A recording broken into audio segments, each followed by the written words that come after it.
A continuación, tenemos el placer de contar con Óscar Bonilla Santander, quien nos va a hablar sobre la arqueología social.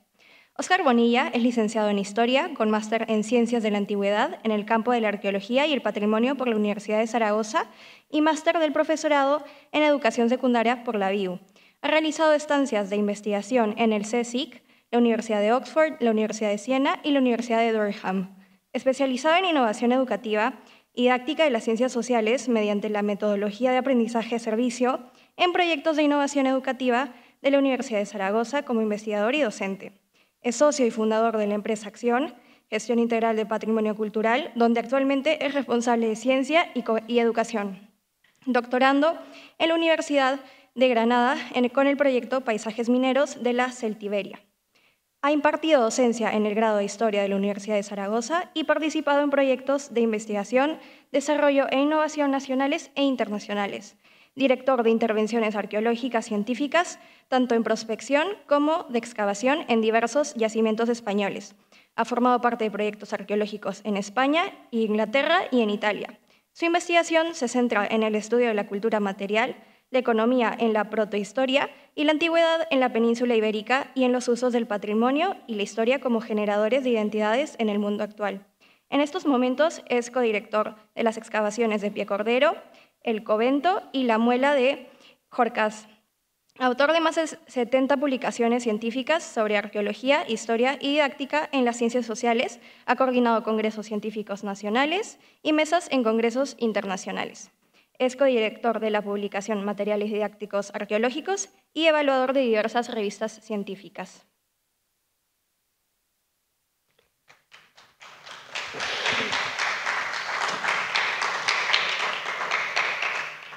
Bueno, en primer lugar, muchísimas gracias por la presentación desmedida en todo plano, pero bueno, muchas gracias, Isabela, por haberla preparado. Y seguidamente, agradecer a la Asociación Vicus, al Ayuntamiento de Cascante, a la UNED de Tudela y a todas las instituciones que participan y colaboran en esta edición de la Semana Romana tan especial por el aniversario de esos 20 años de trayectoria de arqueología comunitaria en Cascante.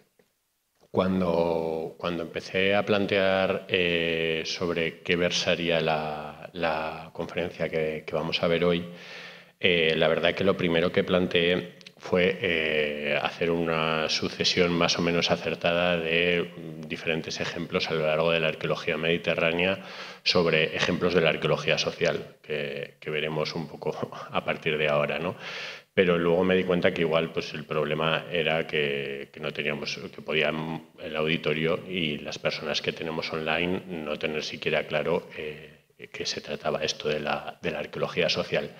Y como creo que es más acertado, o después ustedes juzgarán, he intentado modular esta presentación pensando en un auditorio que evidentemente lleva muchísimos años estudiando y escuchando grandes ponencias acerca de la arqueología romana y de la arqueología clásica, que ha podido pasar por la exposición arqueológica de Cascante en estas últimas 20 ediciones y sobre todo también pensando en el alumnado matriculado en el curso, tanto el presente como el que está online, que quizás sea una buena oportunidad para hablar de cómo se construye un relato en arqueología desde un punto de vista social. Entonces, a lo largo de estos minutos me intentaré centrar en dar una imagen más concreta de cómo se construye el conocimiento científico desde una perspectiva concreta o cómo las diferentes perspectivas han influido en la construcción del conocimiento científico del mundo romano, que es de lo que fundamentalmente durante estos 20 años se ha hablado en Cascante. Pero veremos cómo esas fronteras, tanto temporales como geográficas, como incluso teóricas, se mezclan y se entrecruzan. ¿Qué es esto de la teoría en arqueología? Normalmente esta problemática acerca de la interpretación teórica en arqueología no suele trascender o no suele plantearse en reuniones como estas, ¿no? Digamos que la Semana Romana es un espacio dedicado a la alta divulgación científica para personas interesadas en el patrimonio arqueológico y en el pasado de la antigüedad. Pero aunque digamos que en estos últimos 20 años haya sobrevolado estos problemas en todas las conferencias para el público especializado, siempre cuando vemos a otros compañeros hacer según qué guiños, hacer según qué propuestas, hacer según qué referencias o qué omisiones, tenemos claro que estamos hablando de teoría en arqueología. Saliendo de este círculo, ¿no? de este mundo de la alta divulgación, como es la Semana Romana de Cascante, realmente las personas que nos dedicamos a la investigación en arqueología, no todas, pero gran parte de ellas, sí que suelen centrar gran parte de su actividad académica a temas relacionados con teorías en arqueología. Y cuando me refiero con temas relacionados con teorías en arqueología, hablo del proceso de producción del conocimiento científico. ¿A qué me refiero con esto?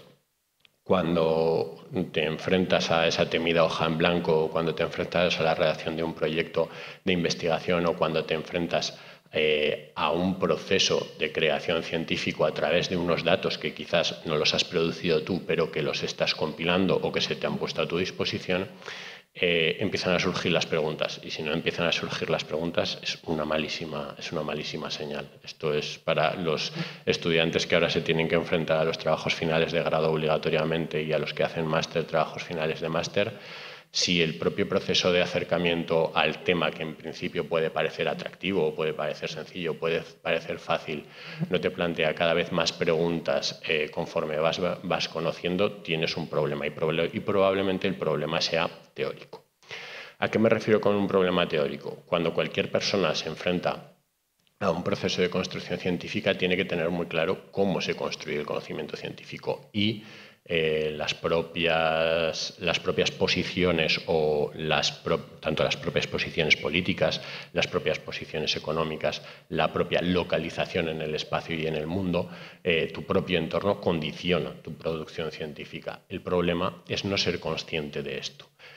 ¿Qué puede ocurrir? Que evidentemente, no siendo consciente de este problema, tú te líes a publicar, tú te líes a escribir, tú te líes a construir conocimiento científico, y además suele ser desde un punto de vista que la gente que no se enfrenta a esto desde el principio o que tarda más en enfrentarse, suele verse a sí misma como gente neutral, como gente que no le afecta la teoría, como gente que las diferentes posiciones dentro del campo del debate no van con ellos. Ellos son neutrales, ellos son prístinos, ellos son, digamos, una persona que no ha permeado en sí mismo toda esa problemática, toda esa ideología, todo ese debate en torno a diferentes posiciones políticas dentro del proceso de construcción científica. Pero es totalmente falso, porque todos nosotros, fruto de nuestra educación, fruto de nuestra formación, fruto de nuestro entorno, cada día somos bombardeados, y además hoy en día es muy habitual pasar scrolleando, por lo menos de mi generación para abajo, 1, 2, 3 horas al día scrolleando mensajes cortos, rápidos de 15 minutos, y todo eso va calando en ti. Si no haces un proceso de reflexión teórica sobre en qué punto te encuentras y a qué punto quieres llegar y sobre qué bases quieres construir el conocimiento, evidentemente tu producción científica va a carecer de bases sólidas desde el principio. Para los estudiantes, para las personas interesadas en esto, pues digamos hay una amplísima bibliografía, una enorme cantidad de foros, una enorme cantidad de grupos de investigación, de equipos de trabajo, de institutos de investigación que se dedican a la teoría en arqueología. Aquí he traído pues, unos pocos, ¿no? Pues quiero decir, por ejemplo, el TAG Ibérico, que es un congreso que se lleva celebrando ya en 3 ediciones en la península y que está específicamente orientado a cuestiones de teoría en arqueología, el Theoretical Roman Archaeology Conference, con una tradición enorme, que hasta en arqueología clásica también hay debate. Por supuesto, en zonas más periféricas, pues ahí arriba ese logo tan bonito que ven de esa cerámica a mano, pues es del Centro de Teoría Arqueológica de Serbia.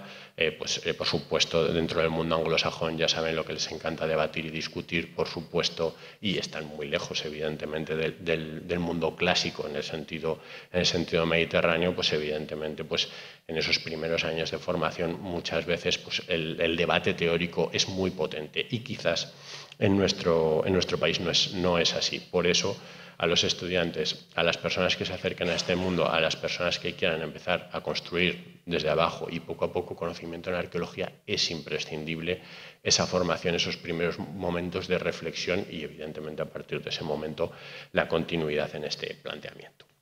Aquí, como hay gente muchísimo más inteligente que yo y prácticamente ya han dicho todo, aquí traigo un fragmento de, pues probablemente, yo diría que uno de los historiadores dentro del mundo de la historia social o de la arqueología marxista británica más importantes o que han escrito una de las obras más importantes sobre el mundo antiguo, ¿no? Geoffrey Ernest Maurice, que normalmente se abrevia con G.E.M. Santa Cruz, no es francés, es un señor inglés que escribe un libro increíble que es La lucha de clases en el mundo griego antiguo, que digamos dio una patada prácticamente a toda la tradición historiográfica sobre la antigüedad y puso en la palestra, puso en el debate una nueva forma de mirar los textos de la antigüedad clásica. Pero en lo que a nosotros nos interesa, que es empezar con este tema de la construcción de esa teoría en arqueología, en un artículo publicado en español en el 81 en la editorial ACAL, he cogido este fragmento que creo que es muy representativo. Le cito: en realidad, cada uno de nosotros tiene una aproximación ideológica a la historia, que se traduce en una metodología histórica particular, consciente o inconsciente. Rehusar formular los conceptos básicos que empleamos, incluso rehusar pensar en ellos, da como resultado simplemente la asunción sin capacidad crítica del todo de la ideología prevaleciente en la que hemos sido educados. Este texto tiene cosas muy importantes y es que hay dos formas de enfrentarse a la construcción histórica, ¿no?, del conocimiento, desde un punto de vista consciente o de un punto de vista inconsciente. Desde el punto de vista consciente hay otras dos opciones que yo puedo añadir aquí. Desde el punto de vista consciente, en el que uno es honesto científicamente y cuando construye conocimiento científico dice yo me posiciono desde este punto en la teoría arqueológica, o también hay gente que es muy consciente pero no lo plasma para dar paulo a otro tipo de intereses. Y sobre el que yo me quiero centrar sobre todo para los estudiantes y las personas que se están iniciando en sus estudios en historia y arqueología, sobre el inconsciente. No ser consciente es igual de peligroso o más que mentir. Quiero decir, ser inconsciente de tu propia realidad material, acercándonos otra vez a los términos marxistas, va a condicionar todo tu proceso de conocimiento histórico y de creación histórica.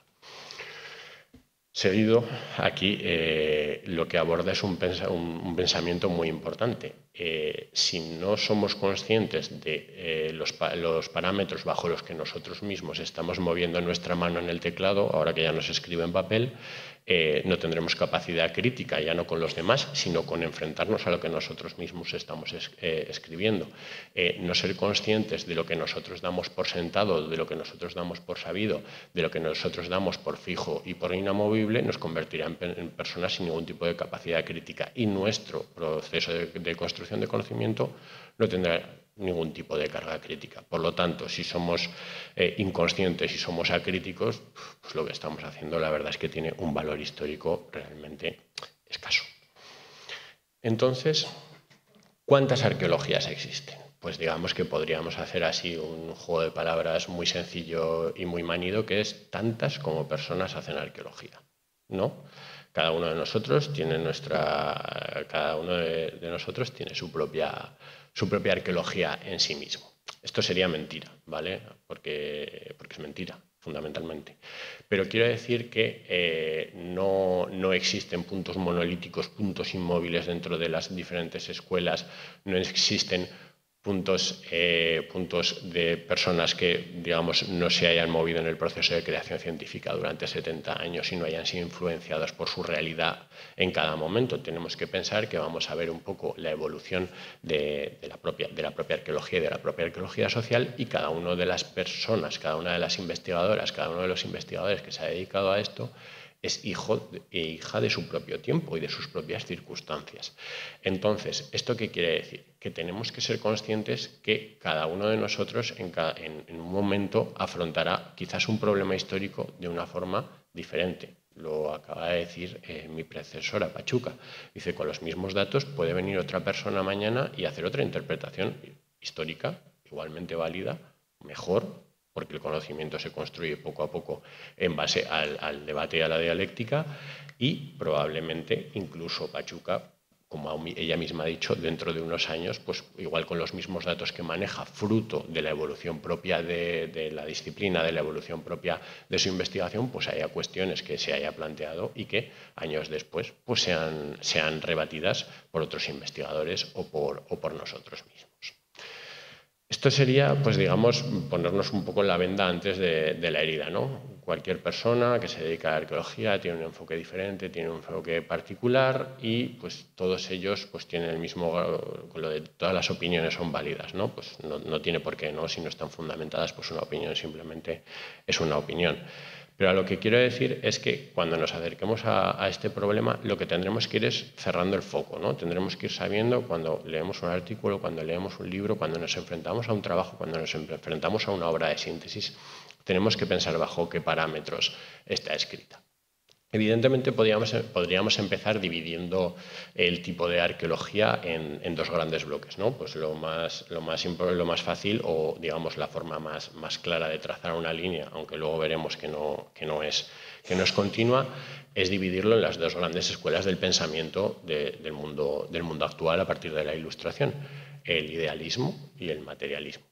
Evidentemente, esto no es el objeto de la charla, pero de filosofía de bachillerato, pues ya conocen, ¿no? Pues esas dos posiciones antagónicas, pues la materialidad es la que crea la realidad y la conciencia desde la escuela materialista, desde el marxismo, o pues digamos que la conciencia es la que da forma a la realidad, que sería desde el punto de vista idealista. Evidentemente, esto ya es un punto de partida fundamental. No estaremos ante dos obras, digamos, iguales si los investigadores, el conjunto de investigadores, el equipo de investigación o la investigadora en solitario tiene un punto de vista de partida filosófico materialista o un punto de vista idealista. Esto en la construcción del conocimiento es determinante. Y, evidentemente, en cada momento de la historia no será lo mismo la escuela de pensamiento, no es lo mismo pues, los planteamientos materialistas de hace 150 años que inauguran Engels y Marx, como no será lo mismo los planteamientos idealistas de la escuela histórico-cultural de hace 150 años. Pero esto es un primer punto para tener en cuenta. La arqueología social de la que vamos a hablar hoy se insertaría dentro de esa escuela filosófica del materialismo y el resto de escuelas que vamos a ver ahora mismo se integrarían más dentro de un esquema de pensamiento, un esquema de visión del mundo idealista. Traigo aquí otra división, aquí ha sido en 4 en este caso. Esta división es uno de estos diagramas que tanto le gustan y tan ilustrativos son del profesor Gonzalo Ruiz Zapatero.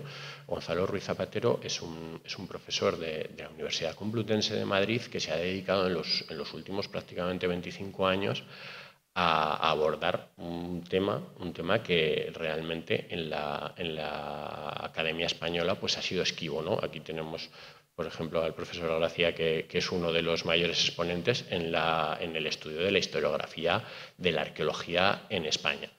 En este caso, pues esta diapositiva, como os comentaba, es de Gonzalo Ruiz Zapatero, que es otro de los investigadores, de los especialistas que se ha dedicado al estudio de la historiografía, al estudio de la investigación en la arqueología y los investigadores y las investigadoras en los últimos años, y le gusta mucho y hace este tipo de representaciones pues, muy visuales en sus trabajos didácticos. En este caso, él nos habla, o él hace este dibujo llamándolo las constelaciones de pensamiento, ¿no? que tiene casi como muy bonitos, como si fueran galaxias que se juntan, que se separan, y con esos asterisquitos como si fueran estrellas.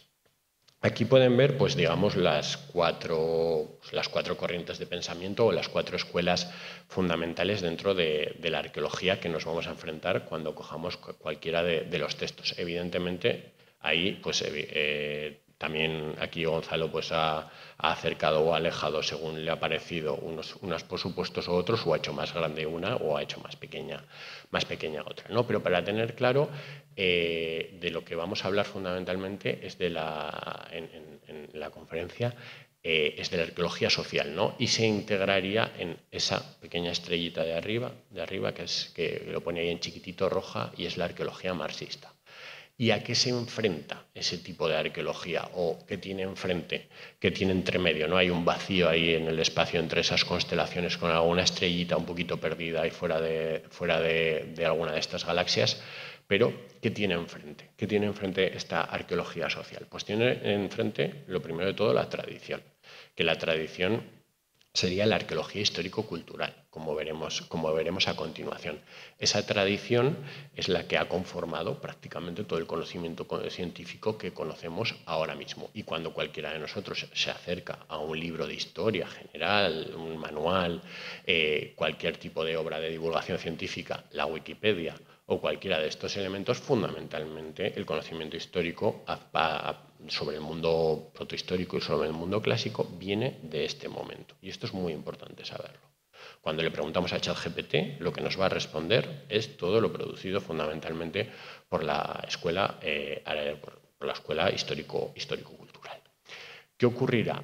Que a mediados del siglo pasado, del siglo XX, con el fin de la Segunda Guerra Mundial y el desarrollo occidental y sobre todo del mundo capitalista, del bloque del oeste, habrá un desarrollo muy grande de lo que se conoce como la ciencia aplicada, y los historiadores y los arqueólogos anglosajones entregarán, digamos, dejarán de lado esos paradigmas más antiguos propios de las escuelas germánicas, de las escuelas francesas, de las escuelas centroeuropeas fundamentalmente, para abrazar esta nueva idea de progreso económico vinculado al desarrollismo capitalista de mitad de siglo. Y entonces es cuando llega la nueva arqueología. Para que nos entendamos, uso inicial por estos investigadores de herramientas computacionales, análisis espaciales, digamos, darle una visión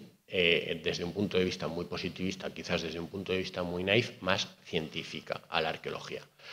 ¿Qué ocurrirá? Que la gran mayoría de estos investigadores llegarán a un punto de conocimiento, llegarán a un punto de saber, que se darán cuenta que quizás esas herramientas habían dedicado demasiado tiempo o demasiadas esperanzas a este tipo de herramientas y que no daban el conocimiento que ellos esperaban.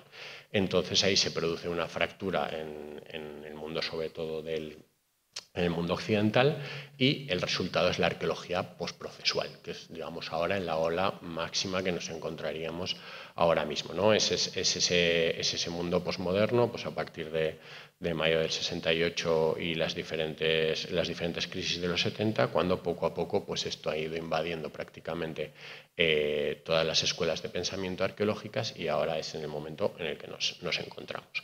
Pero al final la nueva arqueología y la arqueología histórico-cultural, digamos, son las que han alimentado fundamentalmente a la arqueología postprocesual. Y digamos que en esa constelación de Gonzalo Ruiz Zapatero, pues digamos que la interrelación de la nueva arqueología y la arqueología histórico-cultural también han alimentado desde otro punto de vista, desde el punto de vista materialista, a la arqueología marxista. Así que tendríamos dos escuelas enfrentadas, que por un lado sería la arqueología marxista o la arqueología social, y por otro sería la arqueología postprocesual o postmoderna, que es, digamos, lo que nos encontraríamos ahora mismo, por supuesto, con un dominio absoluto de la arqueología postprocesual.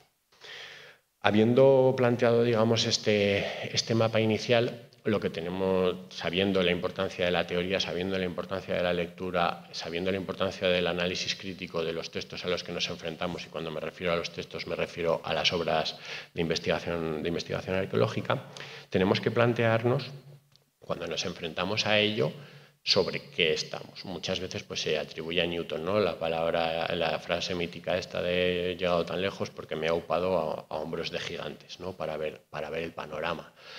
Pero ¿qué tenemos debajo? Evidentemente, pues, si tenemos una visión de construir conocimiento científico nuevo, miraremos hacia adelante, pero lo que tenemos que tener claro es sobre las bases sobre las que estamos construyendo ese conocimiento científico, porque si somos acríticos sobre las herramientas que estamos utilizando para construirlo, realmente estamos condenados a repetir los mismos paradigmas que esas personas que estaban imbuidas quizás en una escuela de pensamiento que no es la nuestra, o que quizás, digamos, estamos intentando superar posiciones digamos, que queremos combatir, pero dando por sentado que estas posiciones se establecían en los límites verdaderos o los límites concretos. ¿Qué quiere decir con esto? Cuando nos aupamos a esos lomos de gigantes, tenemos que saber que esos gigantes también eran herederos de su propia naturaleza y herederos de su propio tiempo.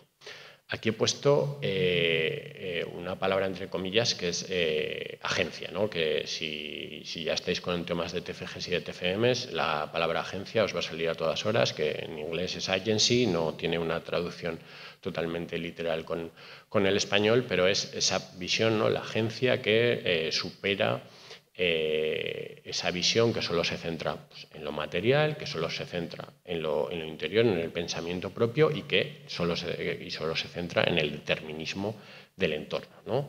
Digamos que es como una palabra que lo engloba todo y al final pues cuando una palabra engloba todo normalmente no suele englobar nada. Pero quiero decir, aquí traigo la palabra de agencia, simplemente era un poco una broma, para tener claro que toda la gente que ha ido construyendo el conocimiento científico hasta ahora tenía un interés y cuando lo construimos desde el presente también tenemos un interés.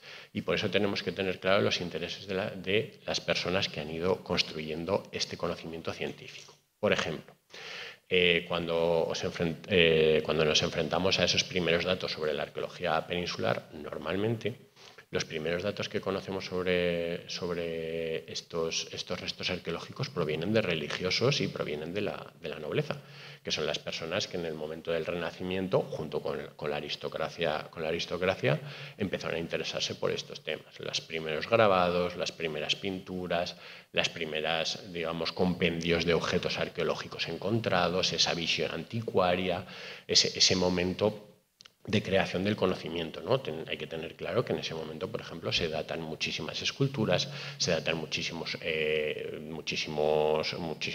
edificios, se datan templos, se datan mosaicos. Es el momento en el que se empieza a construir ese germen del conocimiento científico. Pero hay que tener claro qué agenda tienen los religiosos, qué agenda tiene la nobleza y qué agenda tiene la aristocracia. Evidentemente se están proyectando a ellos mismos en la antigüedad.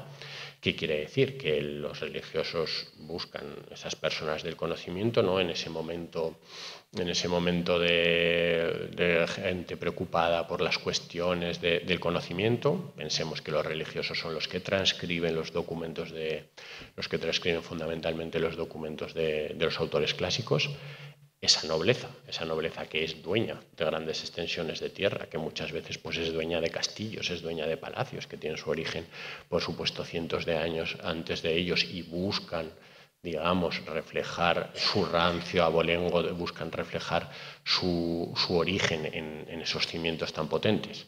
Pensemos en la aristocracia, esas aristocracias nacientes en la Europa moderna, ¿no? Que buscan enlazar su propia condición con los grandes hombres y con los grandes personajes de la antigüedad. Las burguesías nacionales, esas burguesías nacionales que empiezan a acaparar grandes cantidades de capital, que empiezan a crear industrias, que empiezan a crear empresas y que empiezan a tener unos intereses nacionales muy potentes y quieren crear esas conciencias de identidad nacional, esas conciencias que, digamos, sirvan a sus intereses, para su industria, para sus negocios.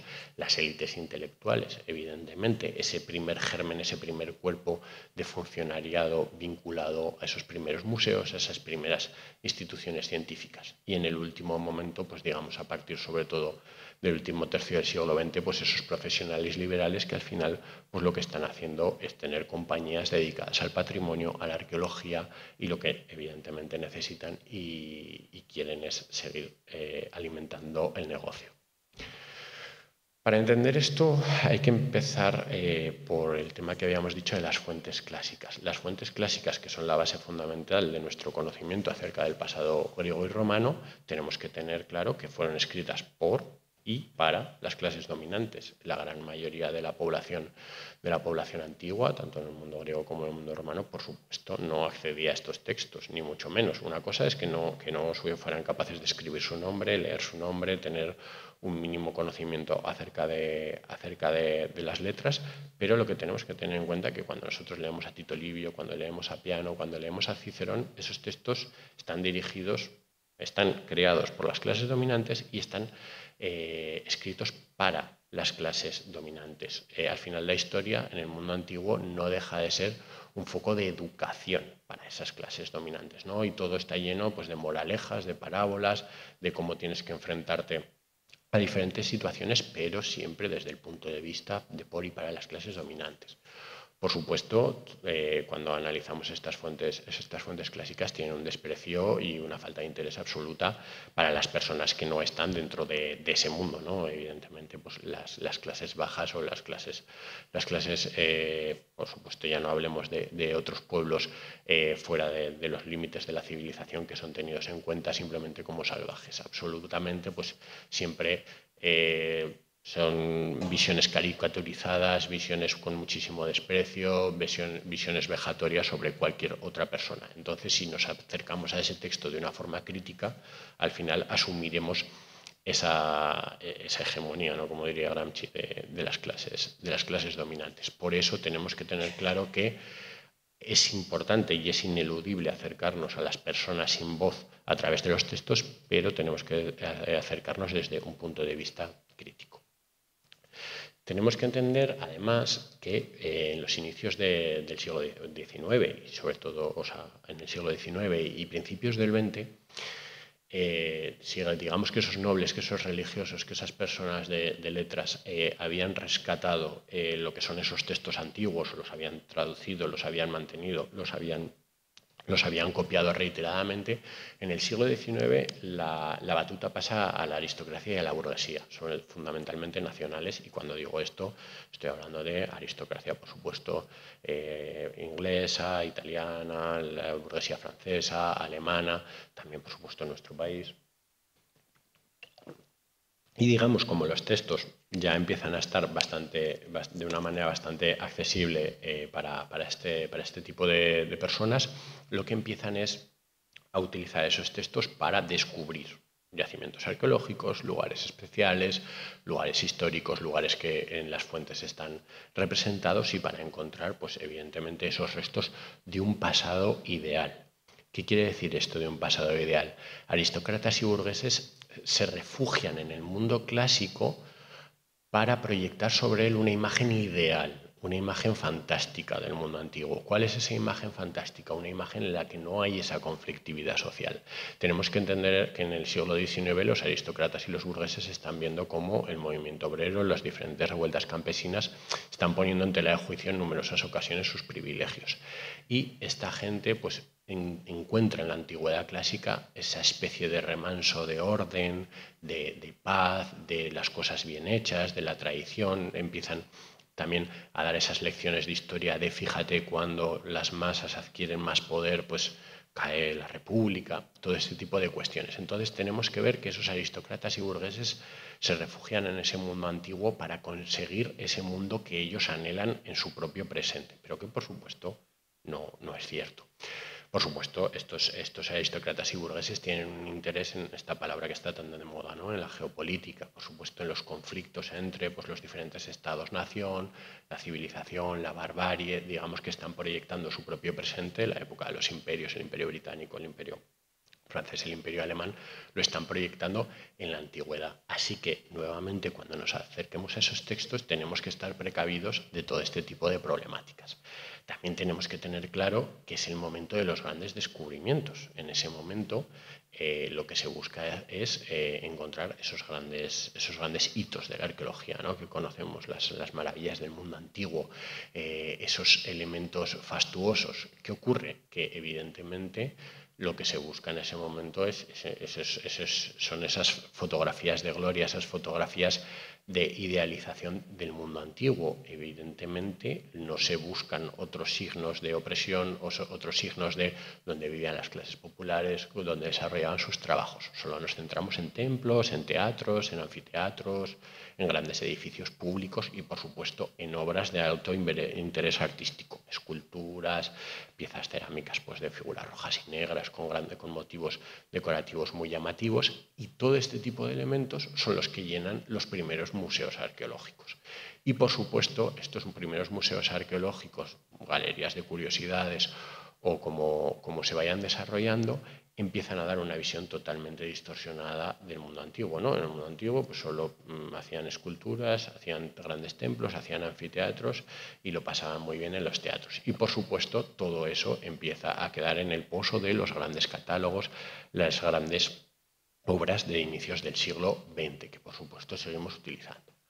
Y también tenemos que pensar que la agencia de estos grandes personajes va a trascender de la búsqueda, digamos, de esos lugares monumentales o de esas obras artísticas de alto valor para centrarse en individuos, que no en colectivos. ¿Qué quiere decir? Pues se va detrás de la búsqueda y el descubrimiento de elementos arqueológicos vinculados a grandes personajes. Pues, por ejemplo, aquí tenemos la tumba de Filipo, ¿no? El padre de Alejandro. O, por supuesto, cuantísimos años o cuántas noticias cada año oís acerca de la búsqueda de la tumba de Cleopatra, que la tenemos ahí también en la imagen, ¿no?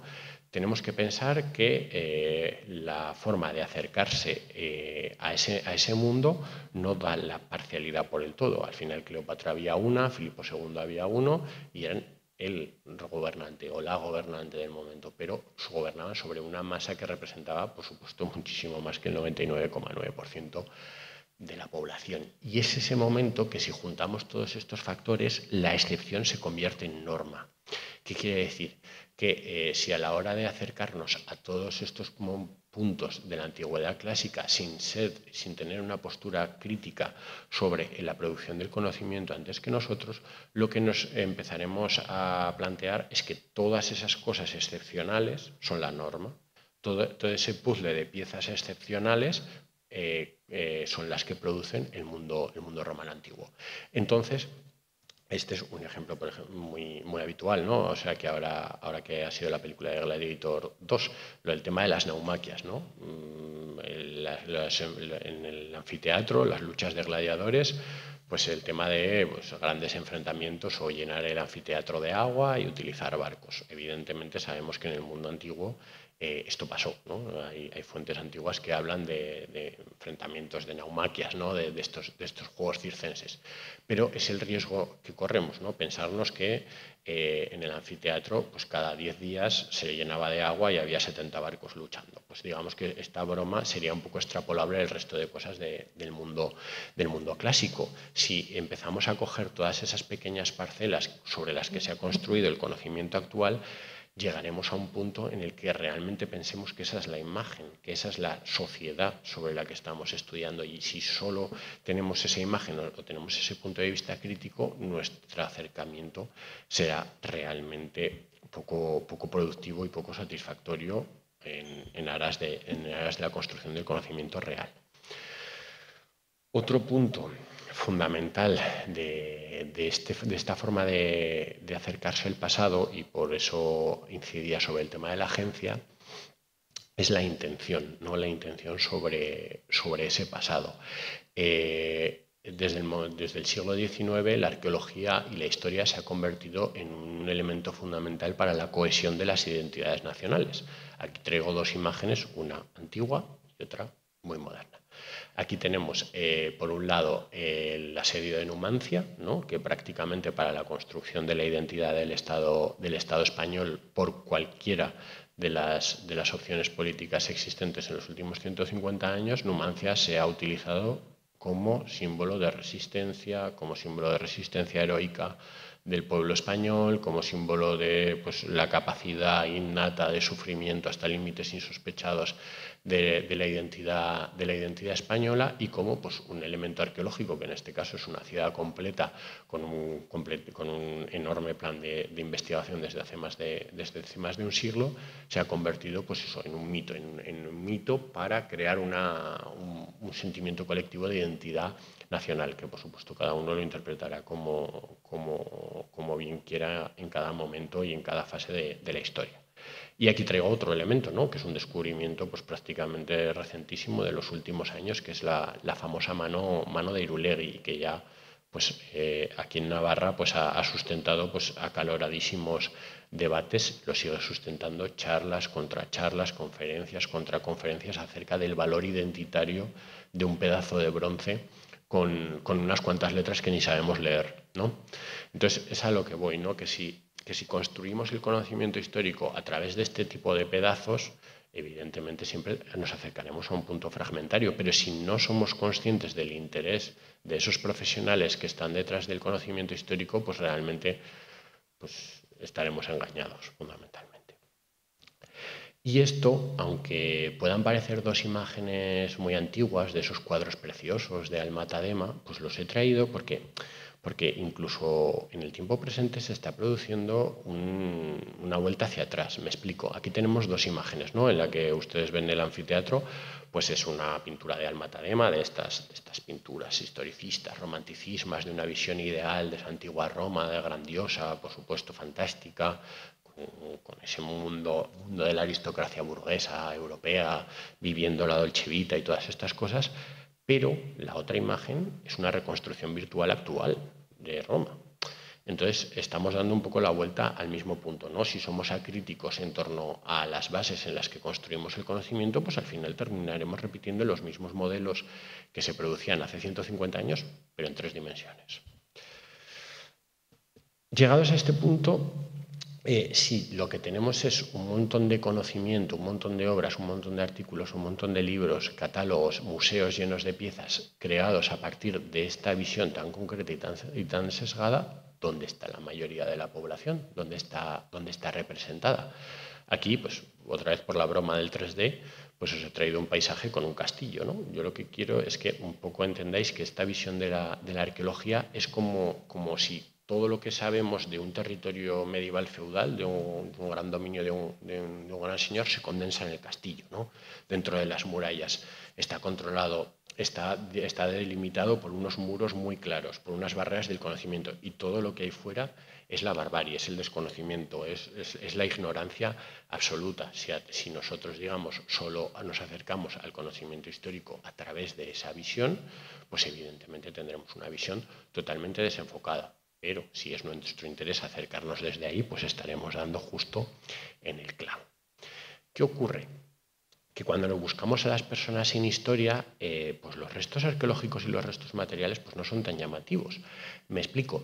Si nosotros excavamos un anfiteatro, pues evidentemente pues, encontraremos grandes sillares, puede que encontremos incluso alguna escultura, alguna inscripción bonita, saldremos en el periódico, digamos, tendremos trascendencia. Pero cuando nos ponemos a buscar a las personas sin historia, a veces encontramos zanjas, a veces encontramos 4 piedras, a veces encontramos un suelo de tierra, o a veces en este caso, si tienes mucha suerte, pues como el profesor Jaime Molina Vidal, pues encuentras una pequeñísima granja romana que más o menos se conserva. Pero claro, no tiene esa visibilidad que tiene dedicarte a desenterrar los grandes objetos, los grandes sitios, los grandes personajes, las grandes ciudades del mundo clásico. Y esto empieza a pervertir muy fuerte la investigación.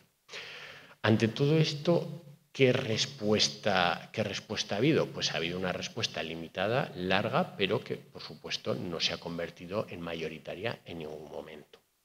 ¿De dónde arranca esta respuesta? Pues arranca del siglo XIX, fundamentalmente. En el siglo XIX, como hemos dicho, la arqueología se empieza a profesionalizar, pero en el siglo XIX también hemos dicho que es un siglo de conflicto y digamos, de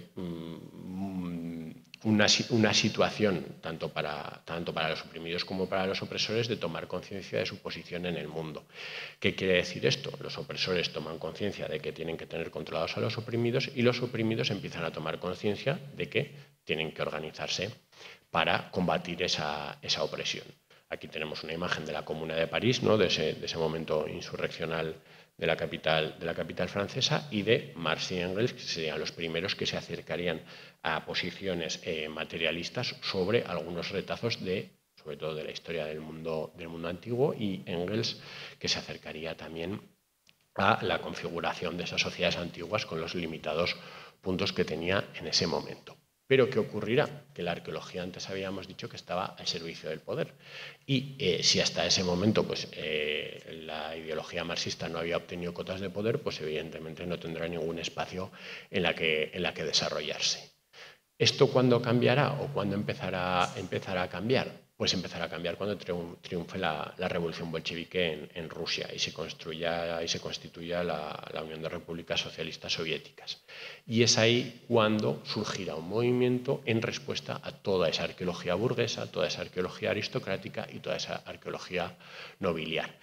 ¿Cuáles son los primeros elementos, digamos, que se empieza a construir esa respuesta? Pues a través de la Academia Rusa de la Historia y la Cultura Material, que irá desembocando en diferentes instituciones hasta que al final termine convirtiéndose en el Instituto de Arqueología de la Academia de las Ciencias de la Unión Soviética. Esta primera Academia Rusa de la Historia y la Cultura Material es muy importante porque en ese mismo propio nombre y digamos, en ese momento fundacional dice a través de qué se tiene que construir el conocimiento histórico, ¿no? Vale, ya conocemos los textos, ya conocemos las obras de los antiguos, ya conocemos los grandes monumentos, ¿cómo nos vamos a acercar a esas personas sin voz, a esas personas sin historia, a esas personas que no hay documentos sobre ellas ni que dejaron documentos escritos? Pues a través de su cultura material. Esto, simplificándolo mucho, pues puede ser a través de su basura, ¿no? A través de los lugares donde trabajaron, a través de los lugares donde vivieron, a través de sus casas, a través de las zonas de producción, a través de los alfares, a través de las minas, a través de los terrazgos, las zonas de cultivo, y centran el objetivo en estos espacios. Evidentemente, para la construcción del conocimiento histórico, por supuesto, la base fundamental será el materialismo histórico y una visión materialista de la ciencia y de la historia. Empezarán con el desarrollo de revistas arqueológicas, pues eso, hace ya prácticamente 100 años, que sentarán las bases de este conocimiento.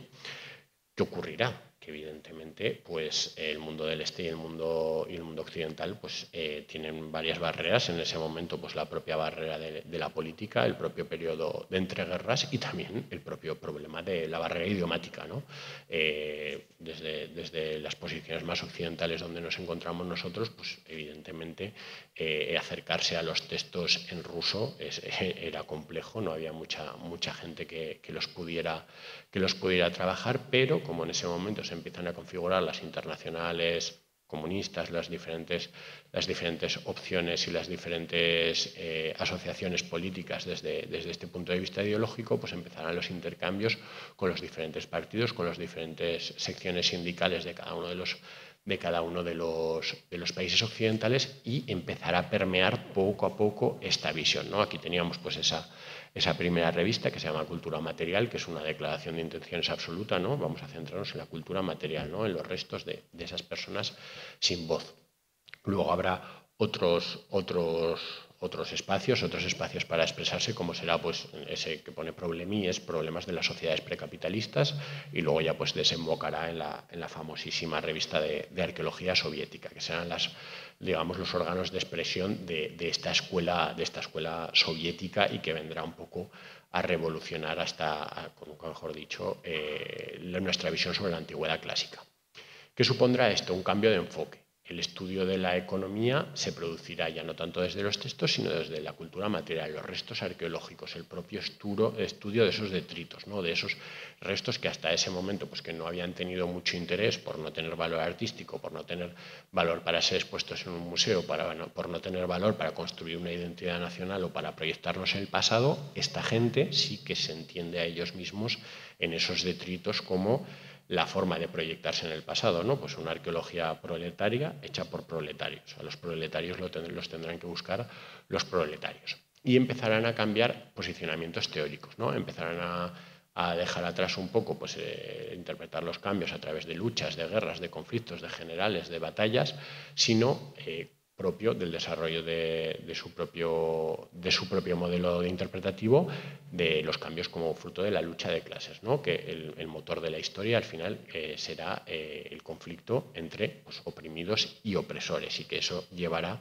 a los diferentes escenarios históricos. Digamos que se abandona esa idea un poco pues darwiniana de pues las cosas van evolucionando, y lo que se entiende es como la historia como un proceso dialéctico de cambio y de conflicto. Y el interés para esta escuela se centrará pues no en las instituciones, en lo que pervive, en la estabilidad, en cuestiones digamos más legales, sino en todos esos momentos de cambio y de conflicto, de quiebre, que provoquen diferentes cambios sociales. Evidentemente esto lo hemos visto prácticamente todos en nuestros libros cuando hemos ido a la escuela, ¿no? Pues el modelo de producción. Igual el primitivo y el asiático no se suelen tocar mucho, pero lo de la transición del esclavismo al feudalismo y al capitalismo es algo que se ha extendido prácticamente por todas las capas de la docencia, incluso en las capas más básicas de la educación obligatoria. Y digamos que en torno a estas ideas principales serán en las que se vaya construyendo el conocimiento científico. ¿Qué ocurrirá? Que a pesar de que, evidentemente, después de la Segunda Guerra Mundial se tienda ese telón, ese muro, habrá investigadores que, desde una posición, pues digamos, política también comprometida con esos movimientos marxistas, o desde simplemente entender que el materialismo desde el punto de vista filosófico es una manera más acertada de acercarse al pasado, pues empezarán a acercarse a esas posiciones marxistas que vienen de la periferia en ese momento, ¿no? de la Unión Soviética. Esto será una continuidad dentro de la arqueología social. A Gordon Chale se le atribuye, ¿no? esa frase, ¿no? de el arqueólogo es el historiador de los pueblos sin documentos, ¿no? Pues podríamos también traducirla de otra manera o adaptarla a esta conferencia como el arqueólogo es el historiador de las personas sin voz, como habíamos titulado. Gordon Chale, que fue un investigador muy influyente en el mundo occidental, pues digamos que cogió esas bases, esos primeros elementos de Marx, de Engels y de la tradición soviética escasa hasta el momento, y empezó a plantear pues una serie de periodizaciones del pasado, la revolución neolítica que todos estudiamos, la revolución urbana, ¿no? El nacimiento de las grandes ciudades, y la sociedad prehistórica, ¿no? que se entiende como un avance de la historia social, ¿no? Como la interpretación de ese mundo sin documentos a través del único camino del estudio de la arqueología y de la cultura material. Por supuesto, pues en todas las bases de la prehistoria actual, con el análisis de las herramientas, de las tecnologías, y sobre todo criticó una cosa muy en boga en ese momento de explicar todos los cambios producidos con migraciones, conquistas, saqueos, muertes, grandes movimientos poblacionales, que es algo que ahora está volviendo bastante fuerte. ¿Cuál sería otro de los focos, digamos, de construcción del conocimiento a través de la arqueología social? Pues nos vamos acercando un poco más a posiciones más vecinas a nuestro marco cultural, y sería el grupo de estudio de la antigüedad del seminario del Instituto Gramsci en Italia. Por supuesto, muy vinculado al PCI, al Partido Comunista Italiano. Un grupo de jóvenes y no tan jóvenes se irán moviendo en torno a ese instituto y empezarán a construir un grupo de resistencia, no solo en lo político, sino también en lo académico, para tratar de revisar todos los conocimientos de la antigüedad clásica desde una perspectiva marxista, luchando pues, con esa tradición idealista italiana. Y, por supuesto, pues, los referentes pues, eran Gramsci y Sereni. ¿Qué ocurrirá?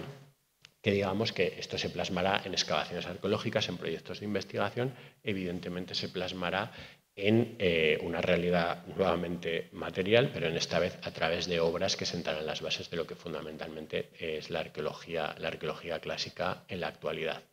En este caso, pues es el elemento casi fundacional de todos estos estudios del mundo romano, que serían las excavaciones de Carandini en la villa de Sette Finestre, ¿no? Andrea Carandini es un profesor italiano que está vivo ahora mismo, o que ya tiene unos cuantos años, y digamos que pasó pues, de estudiar mosaicos, ¿no?, en Sicilia, a estudiar mosaicos muy bonitos y hacer unas descripciones artísticas, a preguntarse, oye, pero todo este sistema esclavista romano, ¿qué bases tenía, en qué se sustentaba, qué personas estaban detrás de él?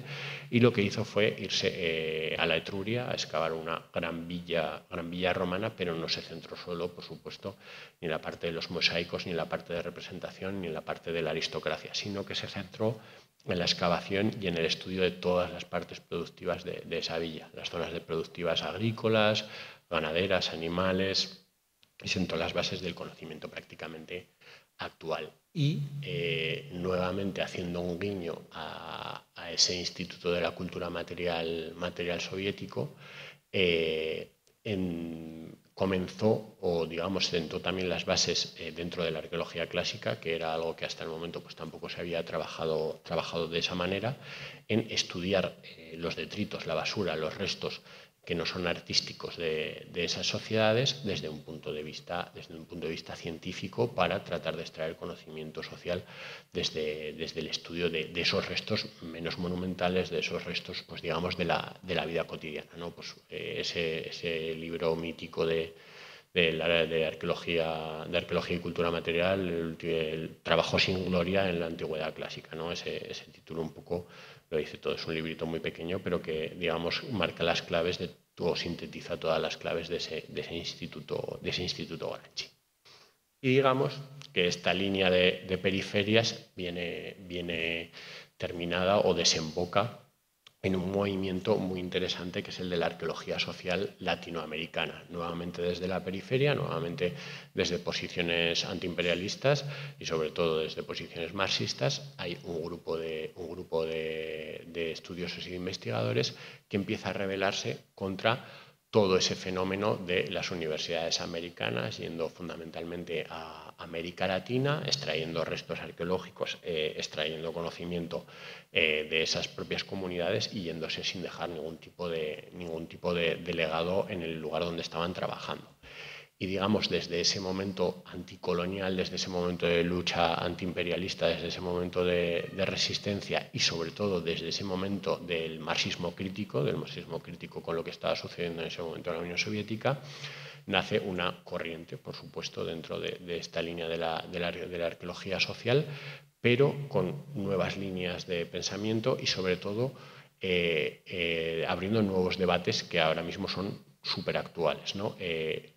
Por supuesto, centrando sus estudios en las contradicciones materiales y en la lucha de clases, pero abriendo una ventana a los estudios anticoloniales, abriendo una ventana a estudiar las resistencias indígenas o a estudiar los puntos de vista indígena como un elemento de resistencia ante imperios, digamos, opresores.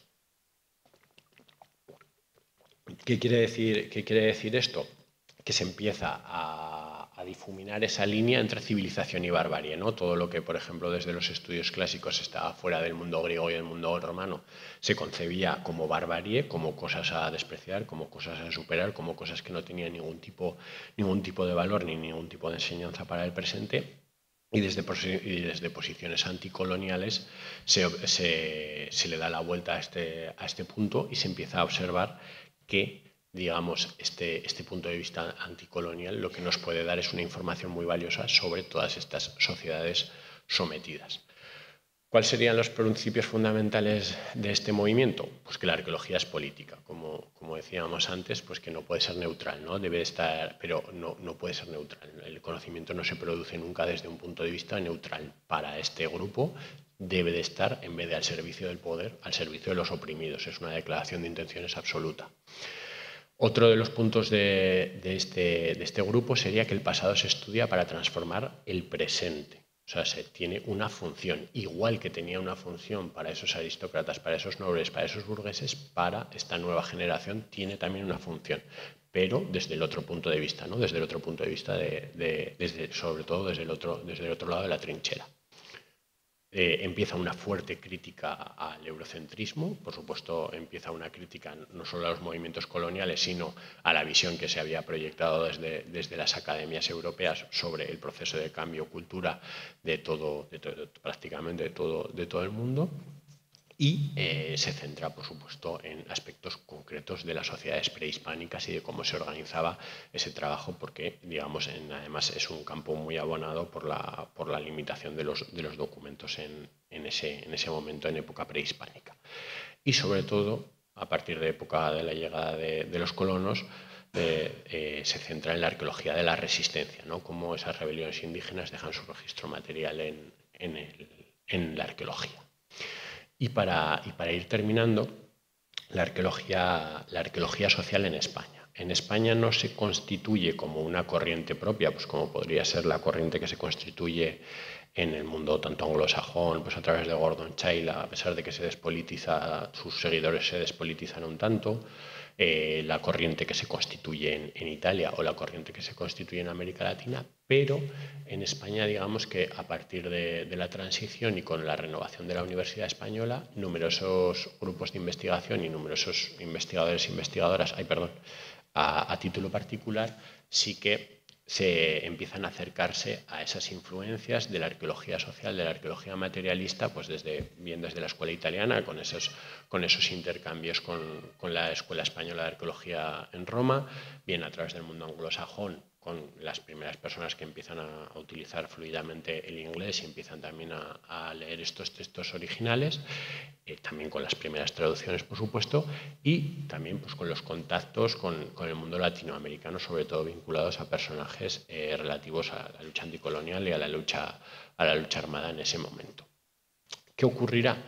Que fruto de la renovación de la Universidad Española y en parte también fruto de la influencia no tan politizada, la verdad, sino fruto de las herramientas propias analíticas del materialismo, se irán superando numerosos paradigmas histórico-culturales del franquismo y proyectos específicos de investigación llevarán a un gran desarrollo de la disciplina arqueológica bebiendo de posiciones de la arqueología social, aunque es cierto que en la escuela española, digamos, no hay un movimiento uniforme dentro de la arqueología social o de la arqueología materialista, sino que se circunscribe más pues, a personajes individuales con su escuela respectiva o a proyectos de investigación muy concretos. Digamos que la arqueología social llegó tardíamente a España, llegó muy despolitizada, fuera del compromiso político diario, digamos, se asumieron gran parte de las herramientas de analíticas del materialismo, pero desde la despolitización prácticamente total.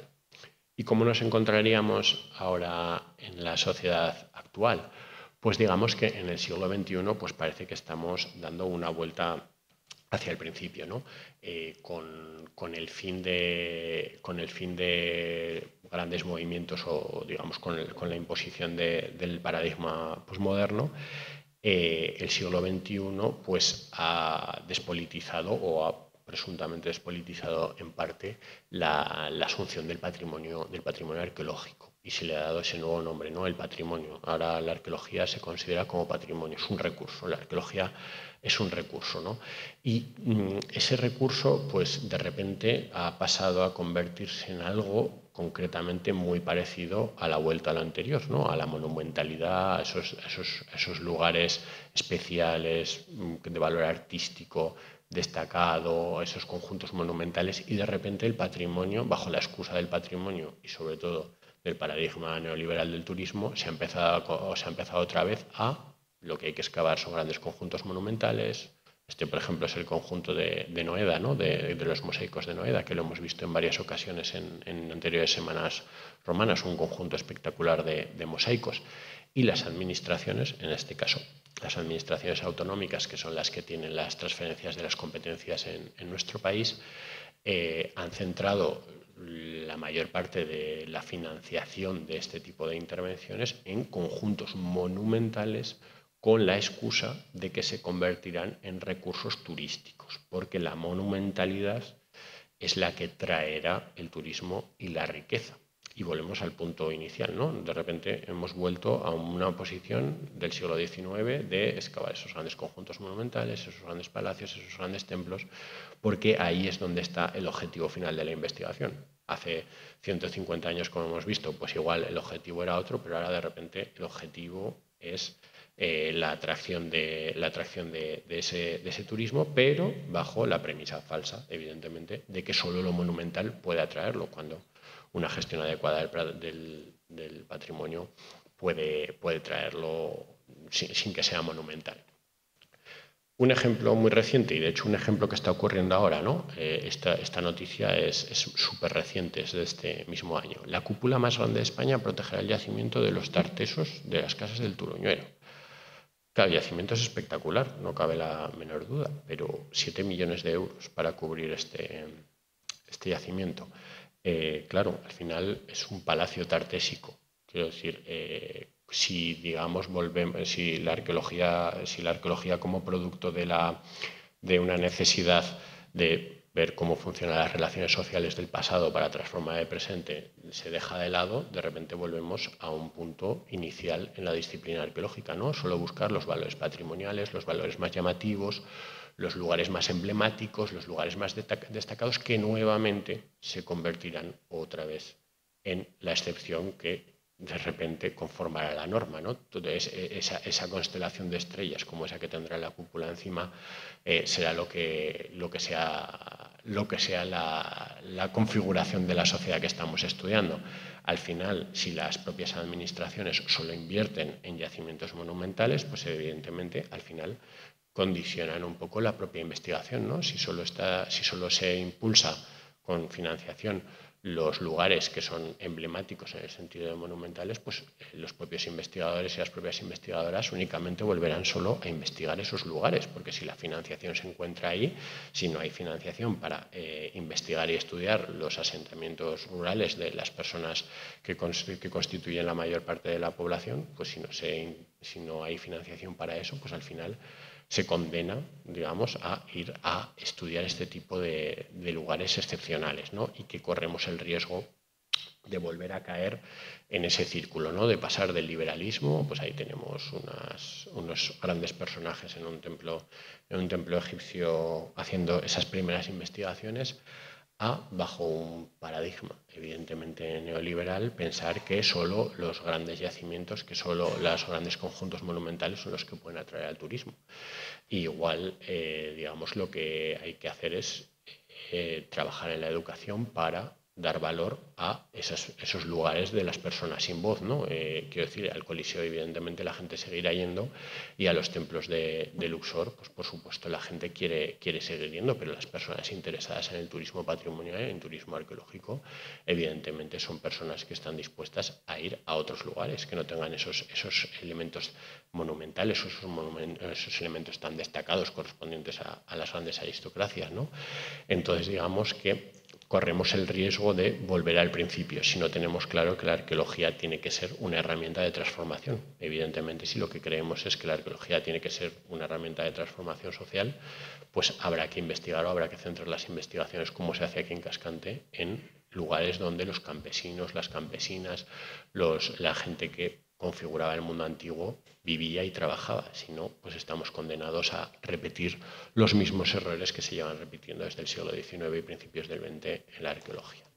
Y simplemente para terminar, pues decirles que si no somos capaces de pensar en otros mundos, pues terminaremos pensando que el nuestro es el único posible, ¿no? Si no somos capaces de pensar que a pesar de todo lo que estamos haciendo, de todo lo que estamos construyendo, pues que la realidad actual proyectada en el pasado es la única que hay, pues digamos que la arqueología se convertirá, o la arqueología no terminará de ser un espacio de esparcimiento, ocio, o que digamos se convertirá en una especie de Disneyland para que digamos, desenterremos grandes yacimientos, les pongamos cúpulas, les pongamos carteles y a otra cosa mariposa.